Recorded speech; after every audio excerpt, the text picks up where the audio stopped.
This is Ken Jordan. Okay, nothing of note has happened since the last report. It is actually only about an hour later. I have some of the SCP information, actually everything from their website, downloaded so that I can read it offline.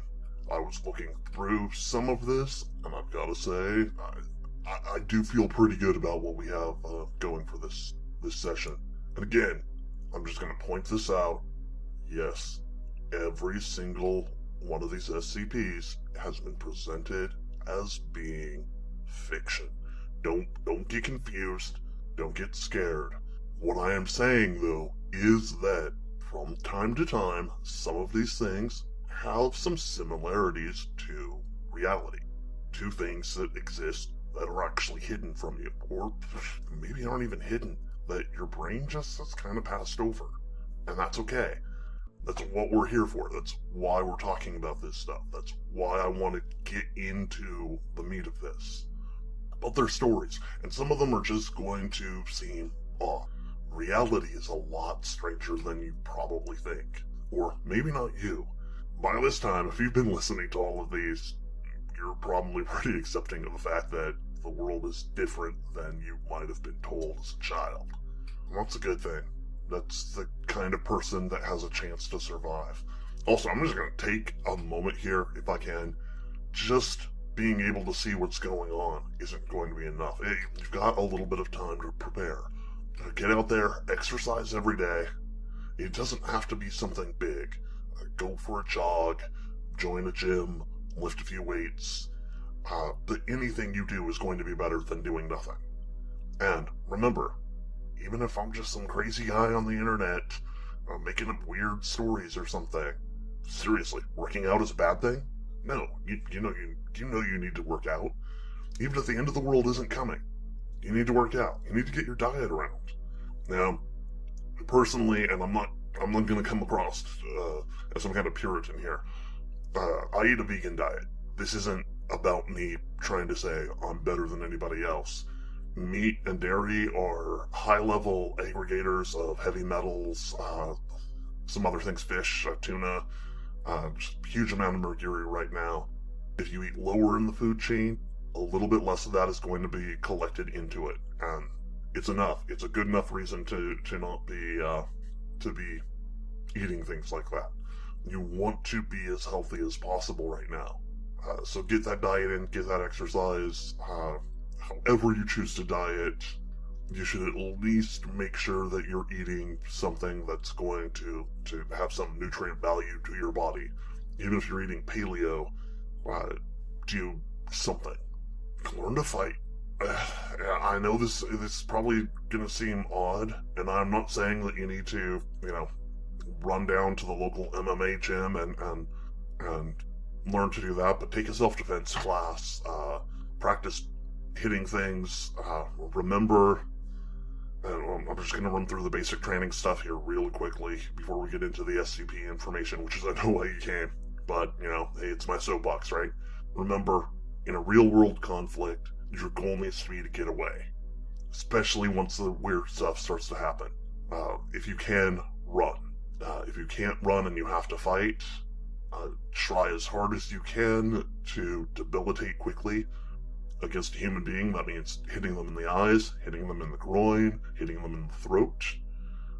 Use a weapon first. Don't play nice. Anything dirty you can think of to do it. And as soon as they are no longer coming for you, get the heck out of there. This is not perfect. I'm not saying that, this will protect you in every case. But remember, in real life, you're not required to stand there, square up, and raise your dukes to fight somebody. In the main, if somebody wants you to do that, just walk away from them. Seriously, just don't even back up. Get outside the 30-foot perimeter and leave. Which, I'm going to have to do something on self-defense here. The 30-foot perimeter.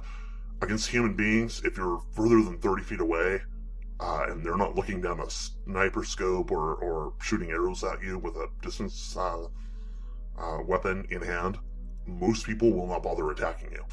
There are some people who will pursue you past that line, but even most criminals actually won't. You get 30 feet away and they'll stop chasing you. This does not necessarily play through with all of the strange things in the world, but it kind of does. Most of them will not pursue you past about 30 feet away. Clearly, if you're the target of a professional assassin, they're coming for you anyway. But then who have you been pissing off? Okay. I'll try and work something up for that later. Right now, let's get to the SCP stuff. I know that's why you came. Trying to push the mind a little bit here. SCP-201. SCP-201 appears to be a very old piece of medical equipment, superficially resembling an IV stand, but with many other glass and metal items attached to it. The stand stands 1.8 meters tall and has a mass of 36.5 kilograms. That's approximately 6 foot tall and 80 pounds. The metal portions are made of steel and brass, and various parts are connected with rubber tubing. The two IV bags are porcelain and are open at the top.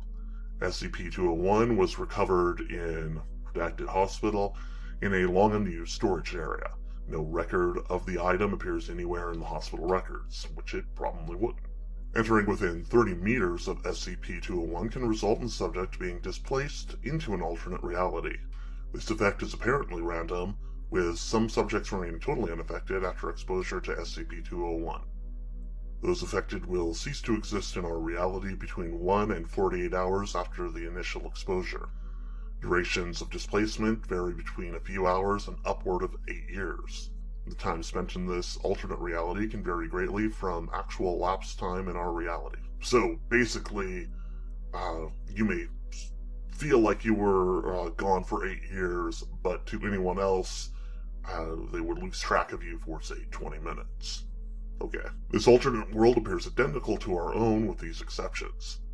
It is apparently in a state of constant twilight with no center moon visible at any time. Large banks of very dense gray fog travel very low to the ground. These fog banks are unaffected by wind, and can make exposed skin feel very sticky and dirty. There is no plant life or animal life anywhere. All places of human habitation, including major cities, appear as if all life suddenly vanished at the same instant. Most, if not all, electrical systems appear to be broken or without power. The air will randomly take on a gray-brown tint accompanied by strong wind. Subjects displaced to this alternate world report initial surprise and curiosity, which are shortly replaced by a very strong feeling of loneliness and fear. The severity varies wildly with individual subjects and with time of displacement. Upon the end of displacement, subjects will reintegrate from this alternate world to our own, which can cause a great deal of shock, especially in urban settings. Most subjects who remain displaced for more than 3 months suffer lasting psychological damage consistent with being sequestered within solitary confinement. There are a couple of points here that I think are worth going back over. The first one, large banks of very dense gray fog travel very low to the ground. This is actually really common when people feel displaced. The ancient Druids, in fact, believed that nights with dense fog literally meant that worlds were overlapping in a mystical sense. That in the fog you could possibly walk into or out of other realms. They meant like fairy, realm of the undead, things like that. But the idea behind that one is not just a very old one, but one that does come up. You will hear, people were walking out in the fog and something happens. Now, does this mean that the fog itself has some kind of power? Probably not. My best guess is that we're either dealing with the fact that partially occluding things causes the mind to basically shift into an altered state, or that the fog itself is a form of airborne condensation, which, at times at least, can be due to a strange overlapping between realities, creating the fog. What I can say, though, is that in a certain percentage of cases you find fog when people or traveling into or out of what they think of as an alternate reality. Very often, a copying of the reality they were in with a major difference is apparent. This one's a little bit weird in that, they're saying there's no plant or animal life anywhere. Normally you do have a very similar plant and animal life. Sometimes they'll look slightly funny. Cats with 3 eyes or something like that. The air will randomly take on a brown tint. I'm gonna leave that one. I gray-brown tint to the air. It's reminding me of something, but off the top of my head, I can't actually come up with it right now. Maybe I'll get it later, maybe not. And the last one is the idea of being in solitary confinement causing long-term psychological damage. This is a known quantity.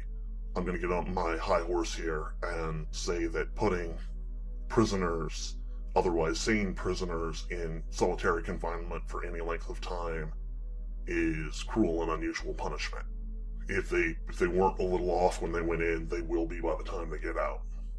And yeah, we shouldn't do that as a civilized society. Not that it's going to matter long.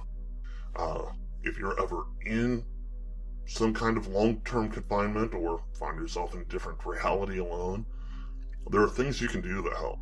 Sing to yourself, tell yourself stories, come up with a make-believe friend. All of these can help keep you marginally sane, not totally sane. Okay, SCP-202. SCP-202 is an Asian British male, 41 years of age. Okay, now that's not fair. Because an Asian male in Britain could be an Oriental Asian or a person from the Indian subcontinent, including Pakistanis. So, which do they mean here? What kind of Asian are they saying? And I'm getting way too picky again with the fictional story here. Anyway, sorry, they're author of the story. SCP-202 is an Asian British male, 41 years of age, who performs all actions in reverse. He does not appear to age in reverse, but speaks, eats, walks, and performs all other actions opposite to what is considered normal. SCP-202 speaks in reverse English with a British accent, recording his speech playing it backwards at 1:1 speed, allows for normal communication. The subject asserts that he was a normal individual living in Stockport, England, until he woke up one morning 4 years ago and found that every action he attempted to do, he did in reverse. He pledges that no matter how hard he tries, he's unable to carry out normal patterns of motion. He also claims to be unable to explain how he is able to walk backwards through crowded halls without bumping into others or other inexplicable acts. Watching SCP-202 is particularly frustrating to Foundation biologists and physicists. Rather than acting as a pump, the chambers of his heart act as a vacuum, pulling his blood towards the heart in arteries and pushing it away in veins. SCP-202 actually exhales oxygen and processes carbon dioxide. Researchers are fervently seeking answers to how his respiratory system works and if, on the molecular level, the Krebs cycle of metabolism could possibly run in reverse. His eating habits confound researchers as well, as food comes up from his stomach and out his mouth and undergoes a reverse chew.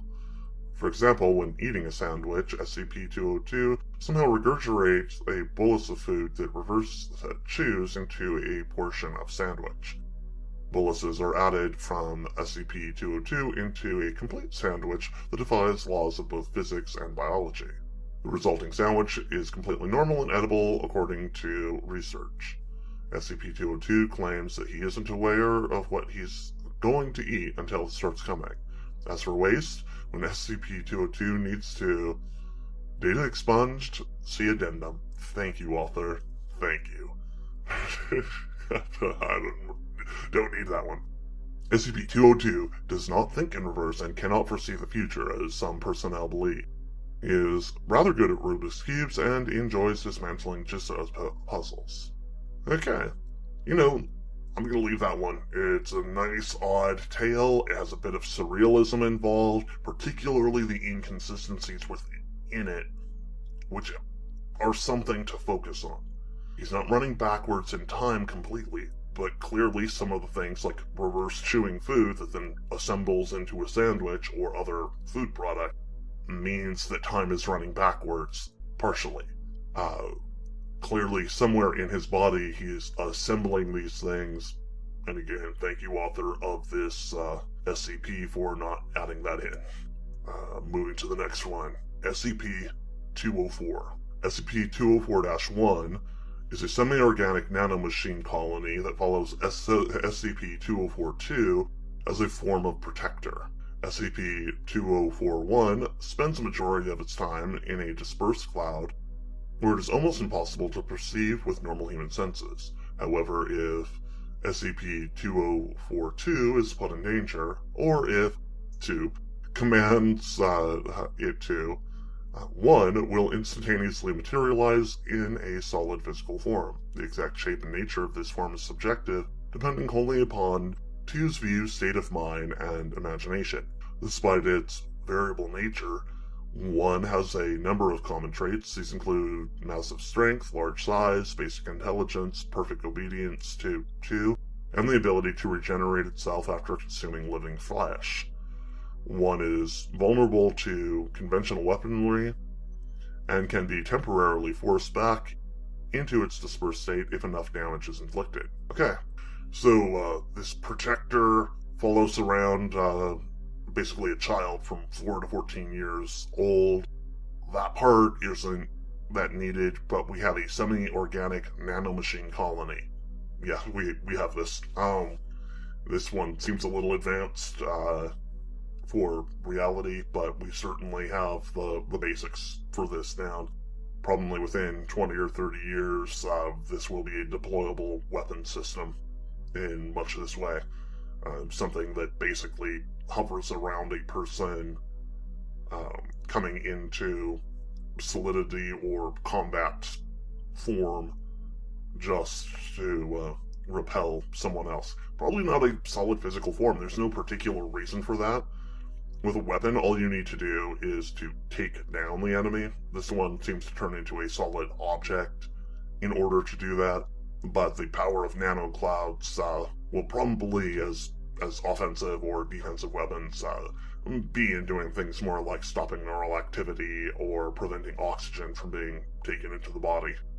You can choke a person out rather easily that way, or just make their brain stop working partially by infiltrating the system, and you're not going to have to produce a monster to fight battles to do it that way. But even at that, we're rapidly closing in on that kind of technology.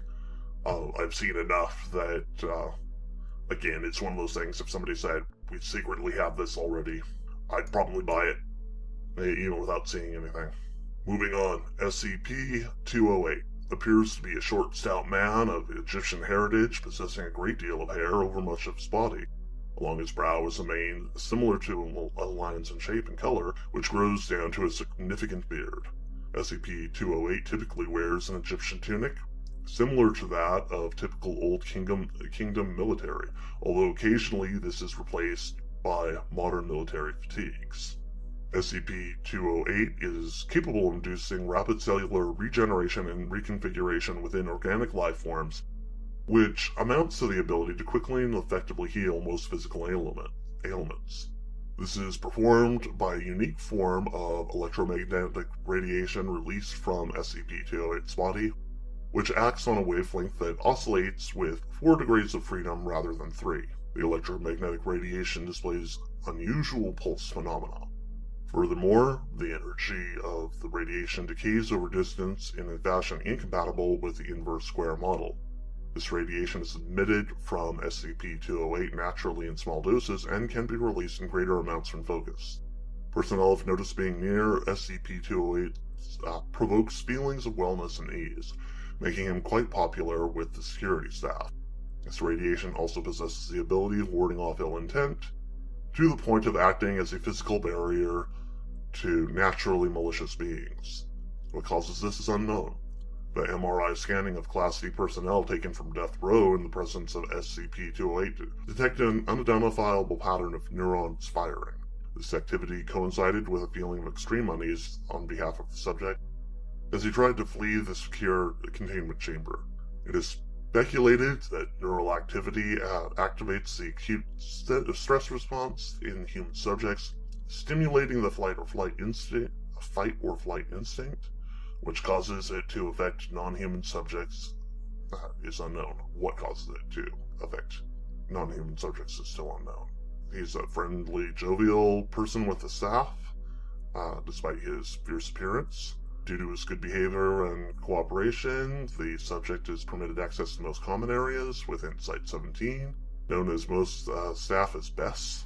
SCP-208 has been adopted as an assistant in the medical wing of Site-17, a position he seems to have fit into naturally. Also fond of children, has been noted to be very protective of what he considers the innocent. The only thing to inspire aggressive behavior from SCP-208 has been snakes, for which he has expressed a deep hatred. Well, who doesn't hate snakes? Okay, actually that's a really good point right there. Most people have a natural fear of snakes. It's one of the 2 or 3 natural fears given. We're naturally afraid of heights, we're naturally afraid of snakes, and of course the other one that, I'm not going to bring that one up right now. Quite frankly, you're not going to find that one in a Google search anyway. It is part of all of us, but it's rare enough at this point that causing you to expose yourself to the images or thoughts of it is not going to be helpful. Anyway, basically what we have here is a healer, possibly one who has extreme longevity due to his own healing patterns. Really, you do not particularly need special electromagnetic radiation release on a magical level to create healing in others. All human beings, basically our strongest psychic power is healing. Some of this actually does seem to link to electromagnetic radiation that we release all the time, probably to keep ourselves healthy, which kind of fits with this one, almost as if it's not a fictional story. A person who had great ability that way would probably also experience great health and personal vigor, as well as being able to heal other people. Now, if you caught what I just said there, basically, regardless of who you are, if you try to heal someone else, particularly someone else within about 12 feet of your body, you're going to aid them significantly.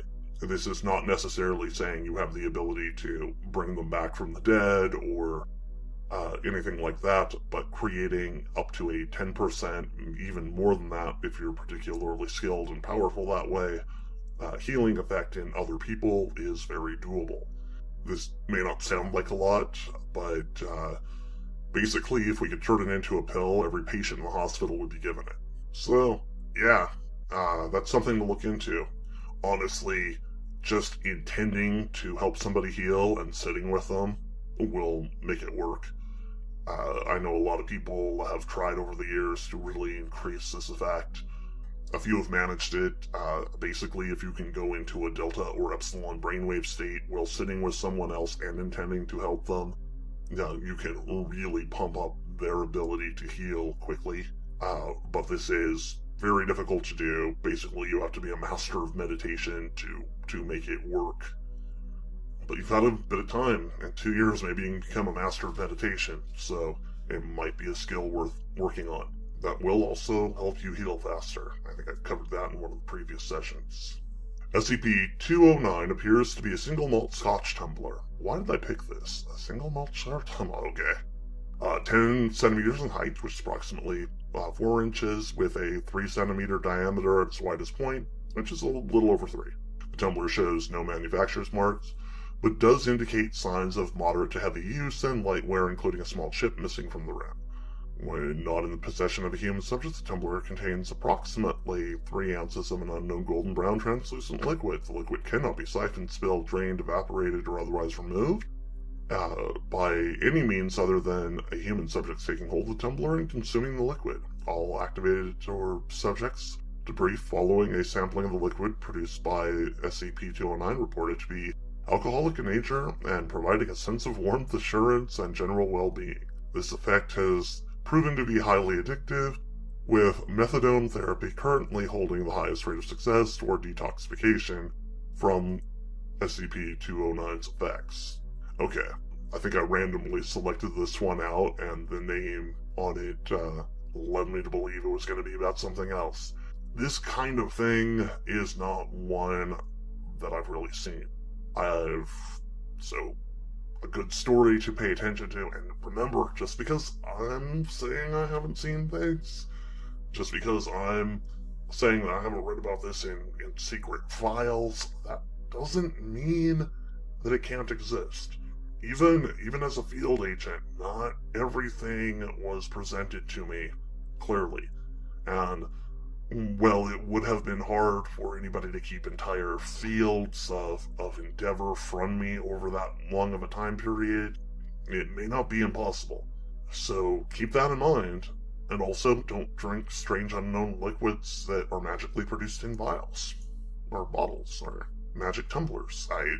But yeah, I've just gotta say, don't do it. Also, try and stay sober as much as you can. I'll try to do something up on self-defense. It's gonna take some work. I mean, don't get me wrong, I can help you with muggers and bullies, but when we get into the weird stuff, it's a little harder.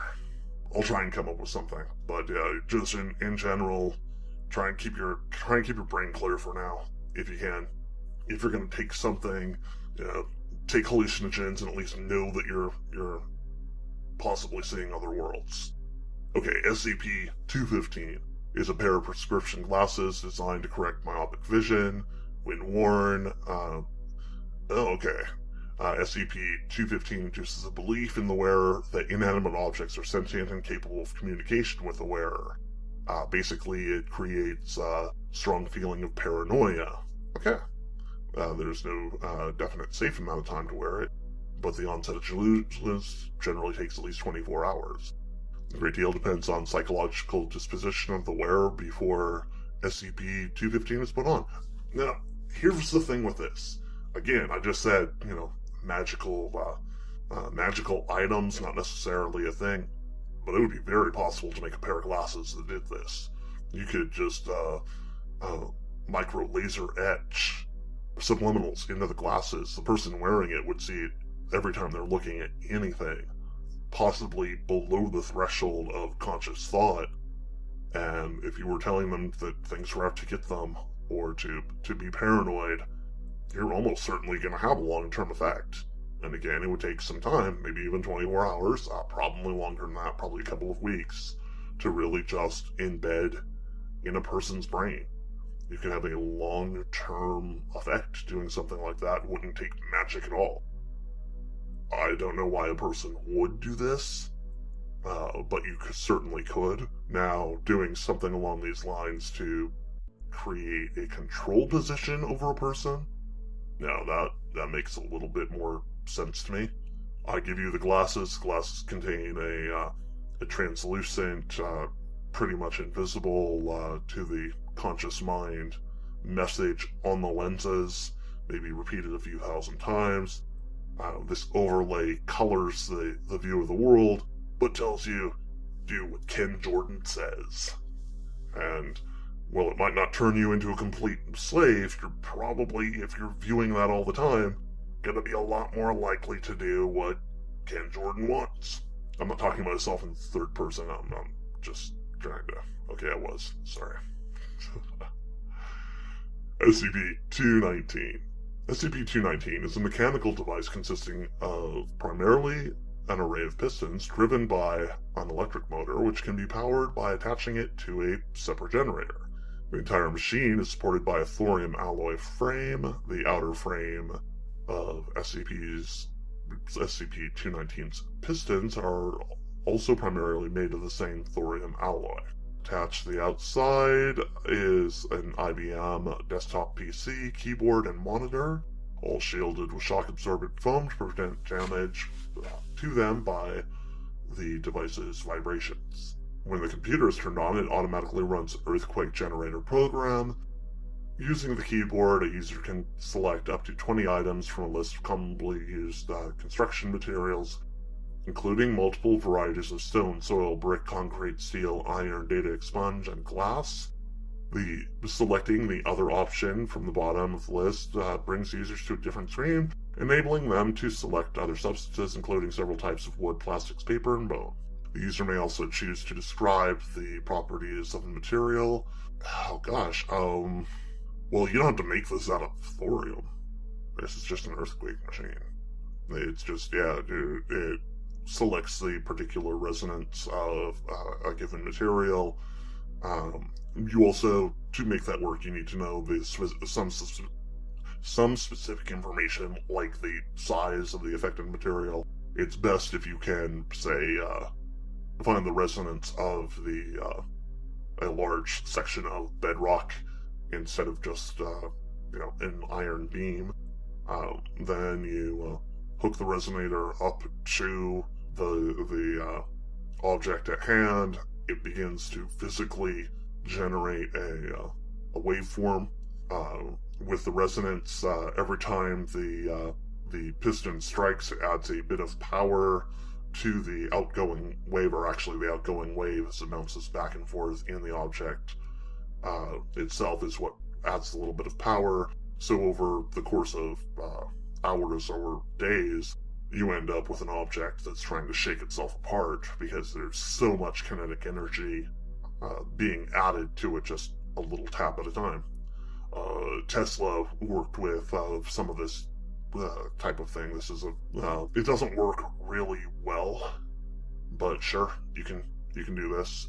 There's a lot more story here, but honestly, other than the fact that you don't really need to make it out of a rare metal like thorium, I'd say you should read this. This was SCP-219, and it looks like somebody did their research. To a point, I would say, this, even mixed in with fiction, is, pretty much disbelieve this one. Okay, SCP-228. SCP-228 is a Polaroid photograph of variable appearance. It is apparent at this time that SCP-228 derives its subject matter from the subconscious mind of the viewer.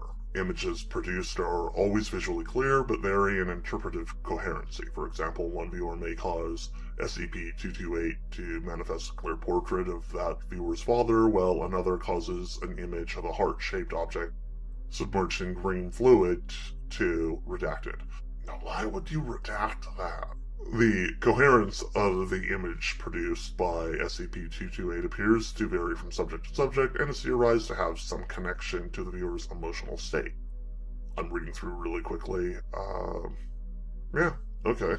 It appears just to be a picture that responds to your subconscious thoughts.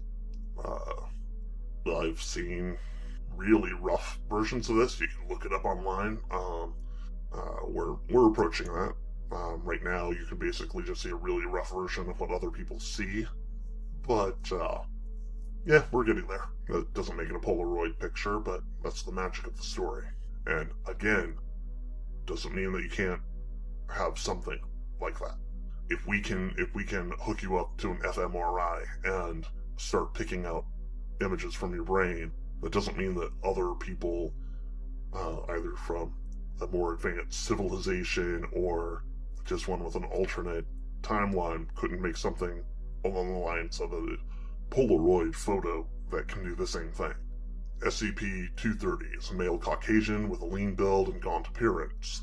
The subject is 180 centimeters tall, 6'1", 68.04 kilograms, 150 pounds in weight, and appears to be in his early 30s. He wears bright clothing and prefers the colors pink and yellow. SCP-230 is a very cheerful individual who appears to be incapable of negative emotions. The individual secretes a chemical similar in composition to heroin from his pores. And what we're looking at here then is a person on the positive side of the spectrum who creates effects in other people. A singular effect, this time they're simply saying it is specifically due to chemical release. Now, of course, people caused euphoria by this subject, so basically turning them into a, quite frankly, drug. Subjects express impairment similar to the effects of heroin. Yep, it's right in here. Subjects become willing to comply with any request SCP-230 makes, provided it does not involve leaving SCP-230's presence, because, of course, he's addictive. Compound blank is present in all of the subject's bodily fluids. Exposure is possible even by contact with the individual's skin. Exposure to the compound will result in immediate addiction. Now, things you've heard that are immediately addictive generally aren't. They normally still take several exposures to become addictive. This is not to say that there aren't some things that after a single dose you'll really want to have again, but that's usually what's meant by that, from a chemical perspective.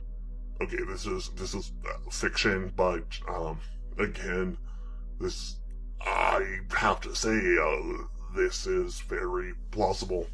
This kind of thing, in a low level, probably a percentage of the population has something like this going on. Again, it's the person that just seems really likable, the person you want to be around.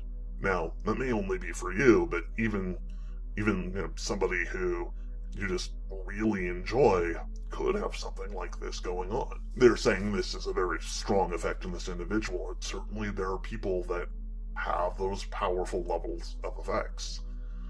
I would say this is a very good one to read up on. Sorry, I was reading the punchline at the bottom. I'm not going to give that away. There's SCP-230. Just read it to the bottom. It's kind of cute. Let's see. I'm going to do a time check here, and I'm at 40-odd minutes again. Okay, I'm gonna cut this one. I will take a break, get back to you as soon as possible. Hopefully within the next half hour. I'll get some exercise, because, things are coming. Things are gonna get intense, and we all owe it to everyone to try and survive. And if that means listening to silly stories and doing our sit-ups, then that's what we've got to do. Thanks, everybody.